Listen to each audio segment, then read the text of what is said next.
capítulo 2, versículo 1 ao 12, diz o seguinte: Ao terceiro dia fizeram umas bodas em Caná da Galileia, e estava ali a mãe de Jesus. Foram também convidados Jesus e os seus discípulos para as bodas.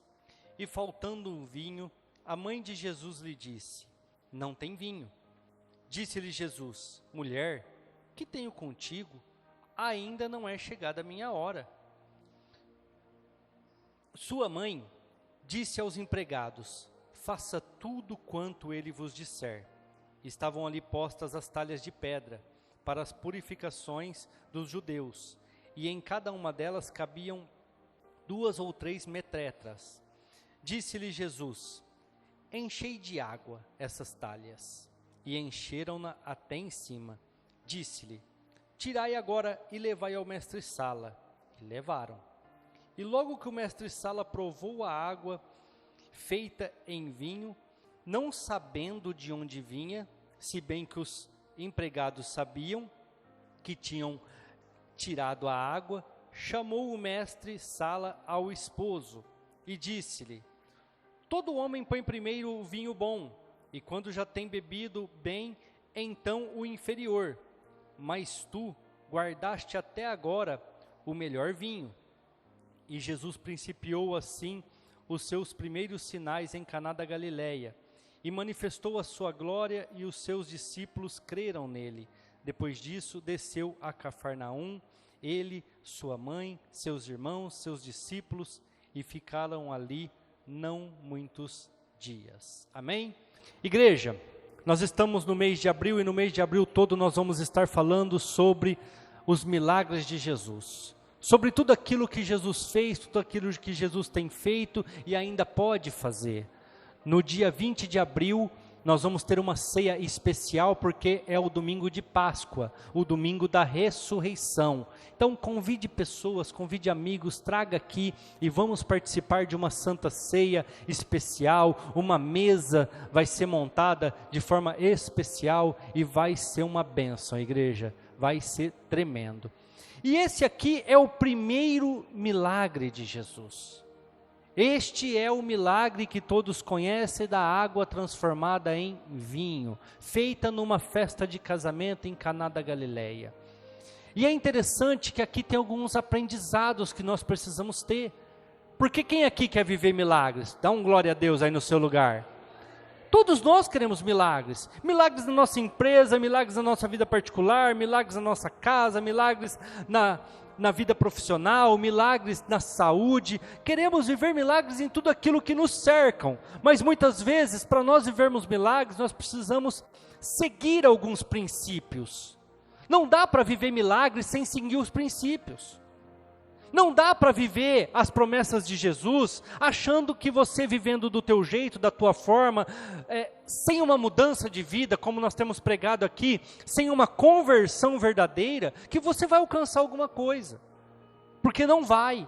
Ainda mais a nossa era, esse momento que nós vivemos, chamado de igreja morna. Uma igreja que quer muito receber, mas oferece pouco. Ou oferece quase nada. E a primeira coisa que nós temos que entender está escrito no versículo 2 desse texto. E foram também convidados Jesus e os seus discípulos. Igreja, por que aquela festa em Caná da Galileia viveu um grande milagre? Por que aquele lugar onde acabou o vinho, acabou a alegria, e a festa de casamento de um judeu dura 7 dias, e no começo da festa já não tinha mais o vinho? Por que aquele povo viveu este milagre? Por que aquele povo viu a água sendo transformada em vinho? Por causa de uma palavra que está no versículo 2. Eles convidaram Jesus. Eles trouxeram Jesus para aquela festa. Eles trouxeram Jesus para aquele lugar. Você tem convidado Jesus para participar do teu casamento? Você tem convidado Jesus para participar da sua vida? Você tem convidado Jesus para participar da sua empresa? Você tem convidado Jesus para estar com você? Igreja, convidar Jesus não é pura e simplesmente você fazer uma oração de manhã e uma oração antes de dormir, não. É você ter uma vida com Jesus. Eu já cansei de dar testemunhos meus aqui, já cansei de falar. Outro dia a própria Poli testemunhou, eu nem lembrava, que uma vez nós estávamos no carro indo para o centro e eu orei, eu pedi uma vaga, porque eu não gosto de deixar meu carro em estacionamento, porque eles batem, eles ralam. Eu gosto de deixar meu carro na rua. Eu gosto de eu estacionar meu carro. E eu entro no carro, eu estou indo para o centro da cidade, eu já vou, Senhor Jesus, prepara uma vaguinha.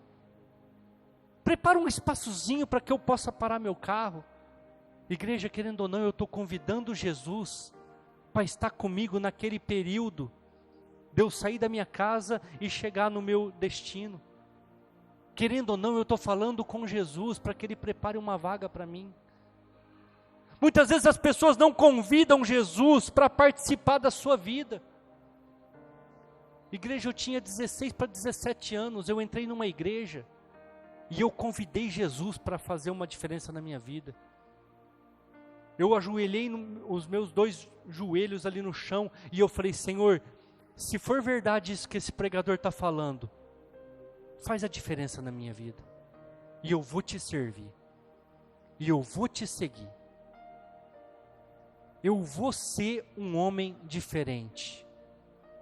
E eu fui então passando por um momento de conversão, deixando as coisas erradas deste mundo, deixando os lugares que eu andava, as amizades que eu tinha, eu fui deixando tudo, porque não dá para você servir a Deus e servir as outras coisas, você vai desagradar um, está escrito lá em Mateus 6, não dá para servir a Deus e ao dinheiro. Então eu comecei a convidar Jesus para a minha vida, eu comecei a chamar Jesus e eu falava, Senhor, muda a minha história. E começou um processo de transformação, começou um processo de mudança. E desde então eu nunca mais deixei Jesus. Já passei por várias circunstâncias, situações, que alguns até sabem de alguma coisa, desanimadoras, decepcionantes, mas eu nunca deixei de servir Jesus. Apocalipse capítulo 3, versículo 20, todos conhecem esse versículo. Eis que eu estou à porta aí, bato. Se alguém ouvir a minha voz, abrir a porta, eu entrarei e cearei com ele. Nós precisamos convidar Jesus. Queremos os milagres, queremos prosperar, queremos cura, queremos libertação, queremos uma vida transformada, mas sem convidar Jesus, sem andar com Jesus. Caná da Galileia viveu um grande milagre, porque eles convidaram Jesus. Eles quiseram estar com Jesus. Apocalipse capítulo 3, versículo 20 que eu li para vocês, faz parte de um contexto onde fala de riquezas, onde fala de abastança, onde fala de colírio para os olhos. Nós precisamos entender, igreja, que as coisas deste mundo não fazem a vontade de Deus. Por mais que eu me converti e mudei muitas coisas, todos os dias eu ainda me converto. Todos os dias eu ainda convido Jesus para estar comigo. Todos os dias eu ainda peço para que Jesus limpe a minha mente e o meu coração de maus pensamentos, de pensamentos que não agradam ao Senhor. Todos os dias eu ainda luto por isso. Uma coisa que nós devemos entender também, versículo 4. Disse-lhe Jesus, mulher, o que tenho eu contigo? Ainda não é chegada a minha hora. Esse versículo é o mais difícil, porque nós achamos que depois que nós aceitamos e convidamos Jesus e nos convertemos, a coisa vai acontecer em uma semana. Nós pensamos que a coisa vai acontecer em um mês.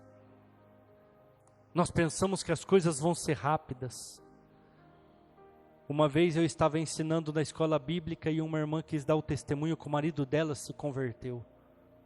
Que o marido dela havia aceitado Jesus naquela semana. E eu falei, que bênção, irmã. Quanto tempo você orou pelo teu marido? Ela falou, 20 anos. 20 anos. Irmãos, muitas vezes as coisas não é no nosso tempo. O que Jesus quis dizer para Maria ali? Calma, ainda não é chegado o tempo. Tudo existe um tempo, tudo existe um propósito, tudo existe um momento. Eu me converti, como eu disse para vocês, com 16 para 17 anos e não foi fácil. Eu tive que esperar, eu tive que confiar, eu tive que aguardar a manifestação, a transformação, e eu acredito que eu ainda não estou completo, eu acredito que ainda tem coisas a serem feitas, serem mudadas. Mas para viver os milagres eu preciso crer, eu preciso acreditar, eu preciso confiar. Se você ler um pouquinho para baixo, Maria, mesmo tendo recebido essa resposta do filho dela Jesus, ela olha para os trabalhadores e fala assim, tudo que ele disser, vocês podem fazer. Sabe o que é isso? Fé. Pode fazer porque vai acontecer. Sabe por que Maria estava dizendo aquilo? Vou parafrasear para vocês que não está nesse texto. Quando foi prometido que esse homem nasceria, foi falado para mim que seria uma coisa sobrenatural, sem ter relações, sem ter coabitado, sem ter tido contato com o homem, e ele nasceu. Ele está aqui. Esse homem que está na frente de vocês é poderosíssimo. O que ele disser para vocês fazer, vocês façam. Lá em Eclesiastes capítulo 3, versículo 1, muitos de vocês conhecem, lá diz assim, há um tempo para todas as coisas. Há tempo para nascer, há tempo para morrer, há tempo para plantar, há tempo para colher. Existe um tempo determinado para todas as coisas debaixo do sol. Igreja, não é porque Jesus não mudou sua história ainda que ele esqueceu de você. Não é porque Jesus não mudou a sua situação ainda que ele não liga para você. Não. Ele está tratando você. Ele está preparando você. Ele está te moldando para te dar coisas grandes e tremendas que hoje você não consegue receber. Você precisa entender que existe um tempo determinado para todas as coisas. Eu quero ler alguns versículos que mostram isso para vocês confiarem, para que vocês acreditem e tenham fé que vai acontecer, não no seu tempo, mas no tempo do Pai. Eu quero ler alguns versículos com vocês. Abra comigo em Atos, capítulo 7.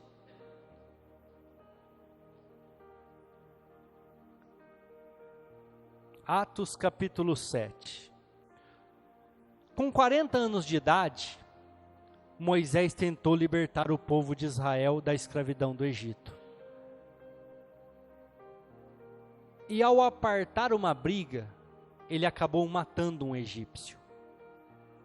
E o povo começou a duvidar dele. Quem te colocou para ser um intercessor entre nós e o nosso Deus? E Moisés teve que fugir.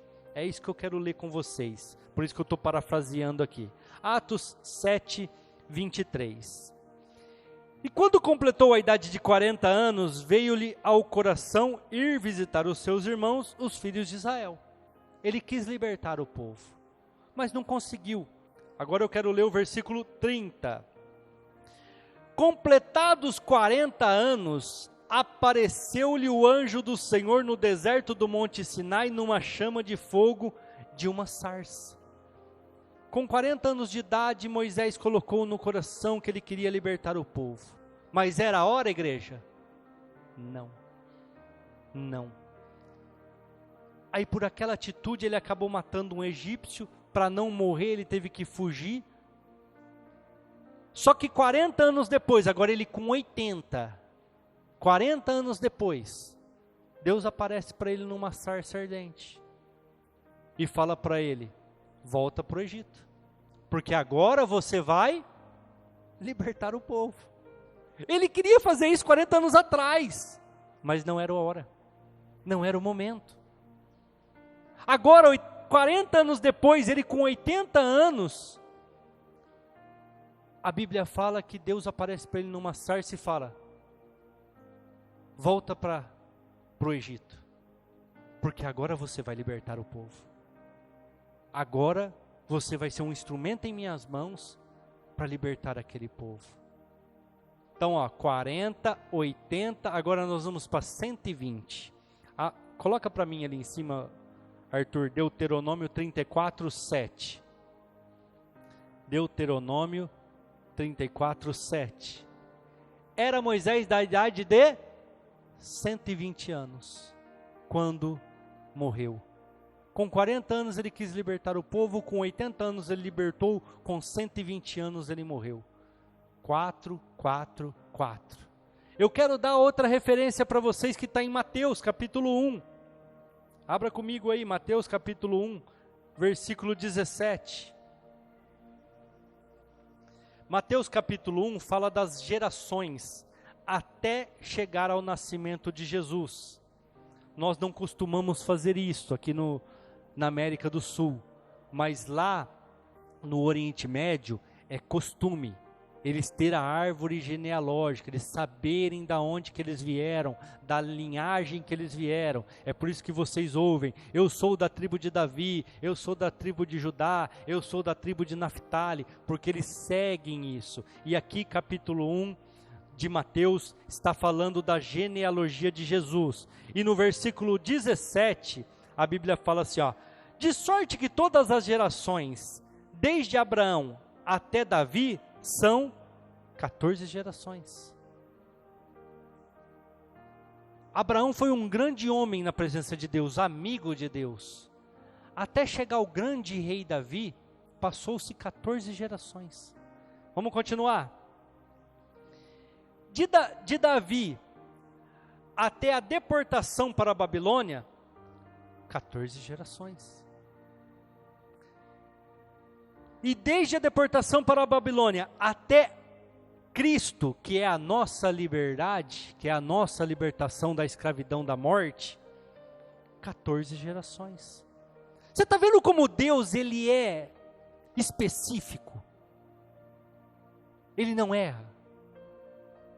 Ele tem as datas certinhas, não atrasa e nem adianta. 14 gerações de Abraão a Davi, de Davi até a escravidão e a prisão na Babilônia, 14 gerações. Da libertação da Babilônia até a libertação da escravidão do pecado, da morte, que é Cristo, 14 gerações. Por que eu fiz questão de ler alguns versículos disso para vocês? Para vocês entenderem que Deus tem um tempo determinado para todas as coisas. Ele não se esqueceu de você. Ele não se esqueceu do povo no Egito. Ele não se esqueceu do povo na Babilônia. Ele não se esqueceu de nós.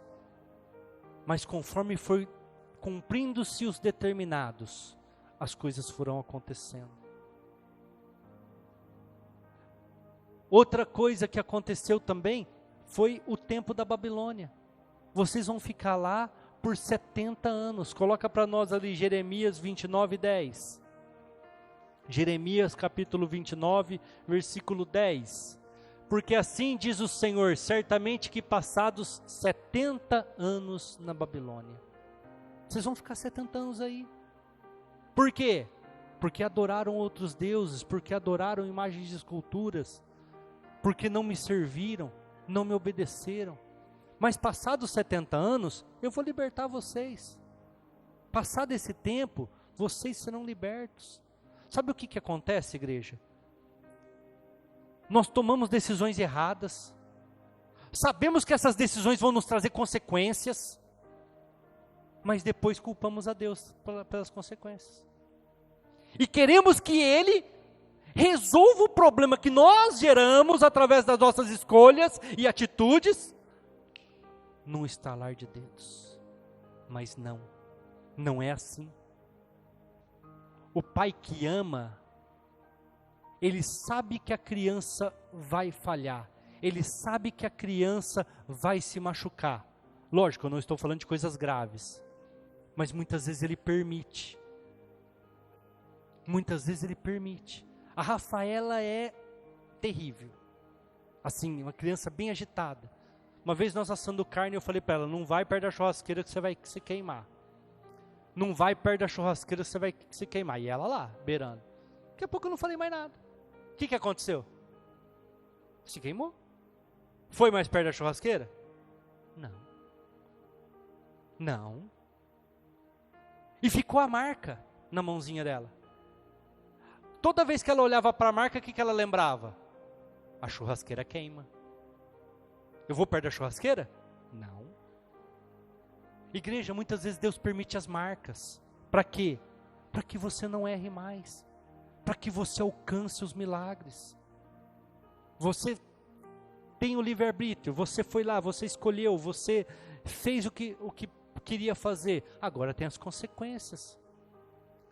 Você precisa ser honesto com Deus nas suas orações e falar assim, Senhor, eu errei, eu falhei, eu escolhi e hoje eu estou pagando o preço pelos meus pecados. Eu estou pagando o preço pelas consequências das minhas escolhas. Me perdoa. Vou dar um exemplo clássico para vocês. Jesus foi crucificado no meio de 2 ladrões. Sim ou não? Um à sua direita, outro à sua esquerda. O da sua direita, o nome dele é Dimas. O nome dele é citado na Bíblia. E a Bíblia fala que o da esquerda começou a falar assim, vai, você não é o Messias? Você não é o Cristo poderoso? Não curou, não libertou, não restaurou tantas vidas? Não ressuscitou pessoas? Desce da cruz. E a Bíblia fala que Jesus não respondia. Vai, você não é o bom. Ele zombava e crucificado o infeliz estava. Mas o da direita, chamado Dimas, falou assim, cala a boca. Nós estamos aqui porque nós erramos. Nós estamos aqui porque nós roubamos, nós falhamos. Isso é a consequência dos nossos atos. Esse cara não teve pecado. Esse cara não errou para estar aí. Ele está sendo crucificado injustamente, por inveja. Aí ele olha para Jesus e fala assim, Senhor, quando chegares no teu reino, lembra-te de mim. O que Jesus responde para ele? Ainda hoje estarás comigo no paraíso. Sabe por quê, igreja? Ele reconheceu que ele errou. Ele reconheceu que ele falhou.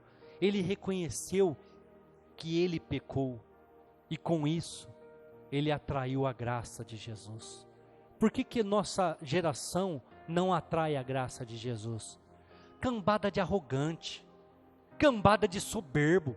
Você fala para a pessoa que ela errou, ela fala, não errei, eu só errei porque o fulano fez assim, o ciclano fez assado, é porque não me avisaram. Não assume o erro, não assume as falhas. Hoje em dia, os profissionais dão medo, porque nunca falham, nunca erram, e não aceitam que você fale que está errado. Igreja, nós precisamos entender que muitas vezes nós necessitamos confessar os nossos pecados, confessar os nossos erros, para que a gente possa mudar, para que a gente possa alcançar os milagres, porque não dá para alcançar milagre fazendo as mesmas coisas. Versículo 7, deixa eu voltar aqui minha Bíblia. João 2, versículo 7, disse-lhe Jesus, enchei de água essas talhas. O que você tiver que fazer, igreja, Jesus não vai fazer para você. Diga assim comigo, Jesus não faz o que eu, aponte para você assim, fala, eu tenho que fazer. Ele faz um milagre. Mas encher a talha é você. Se converter, confessar os seus pecados e mudar o seu destino, é você. Fazer o milagre da restituição, fazer o milagre da restauração, fazer o milagre de transformação na tua vida, isso ele faz. Agora, parar de ir no bar, é você. Parar de se prostituir, é você. Parar de usar drogas, é você. Parar de xingar, é você.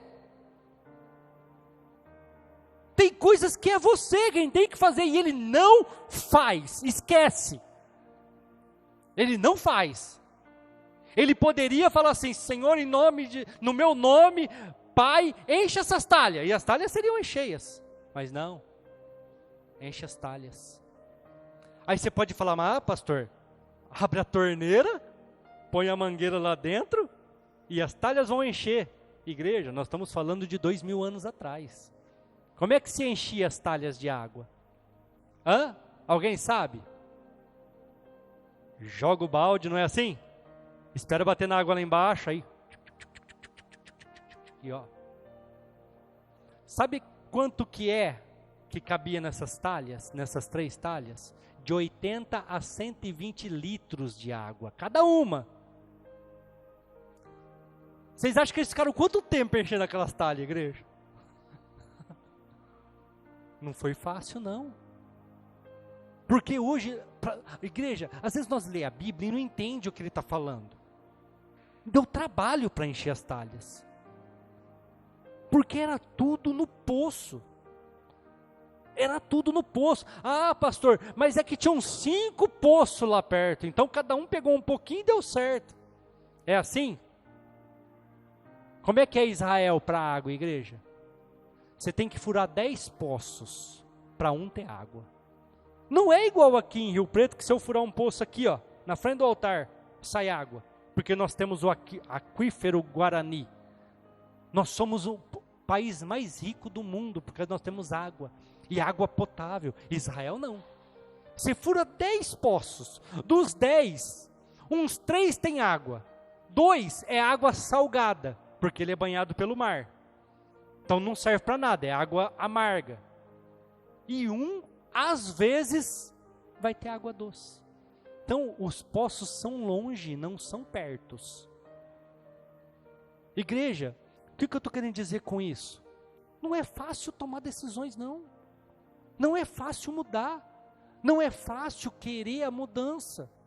Mas nós temos que tomar a atitude, tem que partir de mim, querer isso. Tem que partir de mim, querer fazer diferente. Porque Ele não vai fazer por você. Ele não vai fazer por você. Eu nem anotei aqui, mas eu vou dar um exemplo para vocês. Lá em João capítulo 11, a Bíblia fala que Jesus chegou para ressuscitar Lázaro. Quem já leu? Ele tirou a pedra, igreja? Não. Quem que tirou a pedra? As pessoas que estavam ali. Ele falou: tirai a pedra. Ou seja, vai lá, é pesado, pode passar em cima do pé de alguém, quebrar o dedão, mas vocês têm que tirar a pedra. E eu faço o milagre. Eu faço o milagre. Eu vou lá e ressuscito o morto. Agora, tirar a pedra, vocês. Sabe por que muitas pessoas não recebem milagre, igreja? Porque não tiram a pedra. Que pedra que é essa? A incredulidade. São pessoas incrédulas. Ficam às vezes 20 anos dentro da igreja, mas não tem fé para alcançar nada. Não tem fé para viver o milagre. Ficam 20 anos dentro da igreja, sem conseguir viver o milagre. Por quê? Porque não acreditam, não têm fé. Igreja, nós precisamos acreditar que Jesus pode fazer. O que a mãe de Jesus falou para os trabalhadores da festa de casamento? O que ele falar para fazer, faz. O que ele mandar, vocês fazem. Ele tem mandado nós fazermos tantas coisas através da sua palavra. E nós temos feito, igreja? Nós temos cumprido? Ah, pastor, mas eu estou decepcionado. Faz. Ah, pastor, mas eu fui muito constrangido nessa situação. Faz. Pastor, mas minha vida está monótona, minha vida não tem sentido. Minha vida está como essas talhas de água. Água é algo sem gosto, algo sem cor. Minha vida está igual a água. Queira mudança, porque Ele pode transformar a sua vida em vinho. Ele pode devolver a alegria. Mas você tem que fazer a sua parte, igreja. Ele não vai fazer a sua parte. Ele não vai fazer aquilo que você tem que fazer.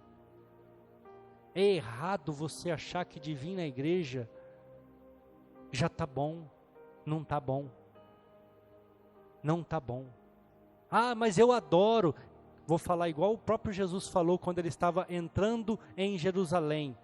As pessoas abanavam as folhas de oliveiras e gritavam: Hosana, Hosana, Hosana nas alturas, que quer dizer Rei meu nas alturas. E então os fariseus e saduceus chegaram nele e falaram assim: peça para que eles parem. Jesus falou assim: se eles pararem, as pedras clamarão. As pedras clamarão. Deus pode levantar adoradores até de pedra, igreja. Deus pode levantar adoradores até das cadeiras que estão vazias. Mas ai de nós que não fazemos. Queremos viver os milagres, mas sem uma mudança, sem uma transformação, sem acreditar, sem confiar, sem ter fé. Mas queremos viver uma mudança. Queremos alcançar algo. Versículo 9. E logo que o mestre-sala provou a água feita em vinho, não sabendo de onde viera, se bem que o sabiam os empregados que tinham tirado a água, chamou o mestre-sala ao esposo. Igreja, aqui está um grande fundamento para que a gente alcance os milagres de Jesus. Aqui está um grande fundamento para que a gente viva esses milagres. A Bíblia fala que o mestre-sala provou o vinho, mas ele não sabia que aquilo tinha sido água. Mas quem sabia, igreja? Hã? Quem que sabia que aquilo era água? Os empregados. Os empregados. O que eu quero dizer com isso? Quando você se coloca a fazer algo por Cristo, quando você se coloca a colaborar com a igreja, com a sociedade, muitas vezes as pessoas vão receber e nem sabem como estão recebendo, mas é você o canal. Você é a pessoa que vai ver os milagres. Você é a pessoa que vai ser o canal para que Jesus alcance as vidas e cure as vidas e liberte as vidas. Você vai ser a pessoa ousada. O mestre-sala não sabia, mas os empregados sabiam. Quando perguntaram para Jesus assim: quem é o maior no reino dos céus? Ele falou: por quê? Vocês querem ser o maior no reino dos céus? Ele falou: queremos. Principalmente Pedro, Tiago e João. Ele falou: então, sirva. Mas maior não é o que está na mesa comendo? Jesus falou: não, maior é o que está servindo. E durante muito tempo eu fiquei pensando, falei: gente, mas como assim? O cara que está na mesa comendo, ele paga, ele tem dinheiro, ele está pedindo para os outros servir ele? Como que ele não é maior do que o que serve? Aí um dia eu fazendo churrasco na minha casa para uns convidados, tirei uma carne, vi que ela estava bonita, falei: essa aqui vai ficar para quem? Para mim. Eu que vou comer essa carne. Está no ponto certo, está macia, essa daqui é minha. Cortei, coloquei de lado, joguei sal. Aí Deus falou assim para mim: você está vendo porque quem é maior é quem serve? Porque sempre está com a melhor parte. Os outros vão receber o que eu der. E Deus ali naquele momento, daquele churrasco, falou assim: você está comendo a melhor parte. Porque é melhor servir do que ser servido. Agora eu vou dar um exemplo mais chucro, mas vocês vão entender. Vai num restaurante e xinga o garçom. Aí você vai ver o que você vai comer. Como é que vai vir a tua carne batizada? Por quê? Porque é Ele que te traz, Ele que te serve, Ele é maior que você naquele momento. Por mais que você vai pagar, por mais que você está sendo servido, naquele momento Ele é maior que você. Igreja, os empregados sabiam o que tinha acontecido. Os empregados viram o milagre. Os empregados fizeram parte do milagre. Os empregados viram a transformação da água e vinho. Para a gente encerrar e poder ceiar, versículo 10. E disse-lhe: todo homem põe primeiro o vinho bom, e quando já tem bebido bem, então o inferior. Mas tu guardaste até agora o bom vinho. Grupo de louvor pode subir aqui. O que isso quer dizer para as nossas vidas, igreja? O que isso quer dizer para a nossa vida? Que o melhor de Deus ainda está por vir. O melhor de Deus ainda está por vir. Você pode estar vivendo milagres, você pode já ter tido uma vida transformada, você já pode ter visto alguns milagres, mas o melhor ainda está por vir. O melhor de Deus ainda está por vir. Mas como é que eu vou receber, pastor? Se eu crer. Se eu convidar Jesus para minha casa. Se eu convidar Jesus para estar comigo. Se eu fizer parte das bênçãos que o Senhor tem para a vida das pessoas. Se eu for um instrumento na vida das pessoas. Eu vou viver o melhor desta terra. Certa vez Jesus separou os 70 discípulos de 2 em 2 e mandou ir pregar o evangelho nas cidades. Se eu não me engano, isso está em João capítulo 10 e capítulo 11, nos 2 capítulos. E a Bíblia fala que eles saíram de 2 em 2 pregando o evangelho, anunciando salvação através do seu nome, anunciando que o reino de Deus era chegado, anunciando cura, anunciando libertações, anunciando muitas coisas, muitos milagres. E eles voltaram e disseram para Jesus: nós temos visto os espíritos obedecem o teu nome, quando nós falamos o teu nome eles saem.